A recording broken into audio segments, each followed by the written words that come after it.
Everyone. So ఈ వీడియోలో education loan గురించి కంప్లీట్గా ఎక్స్ప్లెయిన్ చేస్తాను. ఒకవేళ మీరు మాస్టర్స్ చేయడానికి అబ్రాడ్ వెళ్తున్నట్టయితే ఎడ్యుకేషన్ లోన్ తీసుకుంటారు చాలామంది.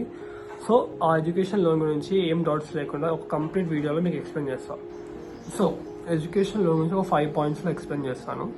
సో ఫస్ట్ పాయింట్ ఏంటంటే the 2 types of education loans, secured and unsecured. Secured ఏంటంటే మీరు దాంట్లో ప్రాపర్టీ కానీ ఫండ్స్ కానీ బ్యాంక్కి చూపిస్తే దాన్ని బట్టి లోన్ అమౌంట్ ఇస్తారు.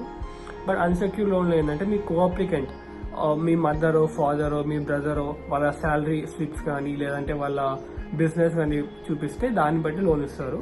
సో ఇది secured and unsecured loan.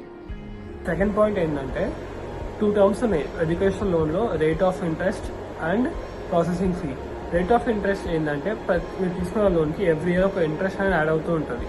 So దాన్ని రేట్ ఆఫ్ ఇంట్రెస్ట్ అంటారు. ప్రాసెసింగ్ ఫీ ఏంటంటే మీ లోన్ శాంక్షన్ అయ్యాక like it's kind of application fee లాగా అనుకోండి. ఎవ్రీ బ్యాంక్ ఒక particular amount of processing fee ఉంటుంది.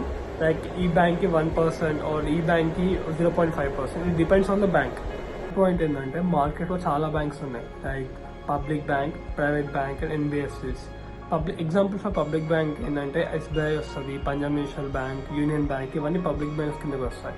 ప్రైవేట్ బ్యాంక్స్కి ఎగ్జాంపుల్స్ ఏంటంటే axis bank, ICICI bank, IDFC bank, ఇవన్నీ ప్రైవేట్ బ్యాంక్స్ కిందకి వస్తాయి.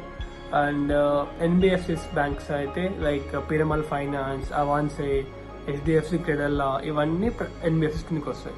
సో ఈ అన్ని బ్యాంక్స్కి different types of terms and conditions ఉంటాయి, వాళ్ళ ఇంట్రెస్ట్ రేట్స్ ఉంటాయి అండ్ ప్రాసెసింగ్ ఫీ కూడా డిఫరెంట్ ఉంటుంది.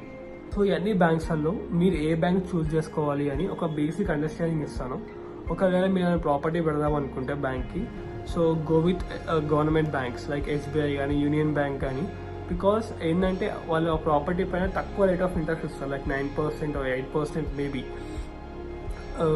అలా ఒకవేళ ప్రాపర్టీ పెడతా అంటే గో విత్ గవర్నమెంట్ బ్యాంక్స్.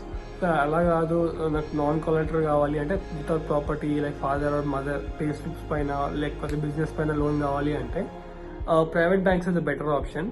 నేను జనరల్గా ఎన్బిఎఫ్సిస్ ప్రిఫర్ చేయను. I go with private banks like ICICI, Axis Bank. So last point ఏంటంటే నేను ఈ 2025 ఫాల్కి యూఎస్ఏ వెళ్తున్నాను. సో ఎడ్యుకేషన్ లోన్ కోసం ఒక 3 బ్యాంక్స్కి అప్రోచ్ అయ్యాను. 3 బ్యాంక్స్లో అప్లికేషన్ స్టార్ట్ చేశాను. యాక్సిస్ బ్యాంక్లో, ఐసిఐసిఐ బ్యాంక్లో అండ్ ఎన్బిఎఫ్లో. ఎన్బిఎఫ్ ఏంటంటే హెచ్డిఎఫ్సి క్రెడల్లాలో. సో ఈ 3 బ్యాంక్స్లో నాకు ఒక 3-4 days శాంక్షన్ లెటర్ వస్తుంది. నాకు ఎంత అమౌంట్ వచ్చింది, నా ప్రొఫైల్ ఏంటని నెక్స్ట్ వీడియోలో ఎక్స్ప్లెయిన్ చేస్తాను. యాక్చువల్ నాకు అప్పుడు తెలియక 3 బ్యాంక్స్కి అప్రోచ్ అయ్యాను. బట్ ఒకవేళ మల్టిపుల్ బ్యాంక్స్కి మీరు అప్రోచ్ అయితే మీ క్రెడిట్ స్కోర్ తగ్గుతుంది. So keep that in mind.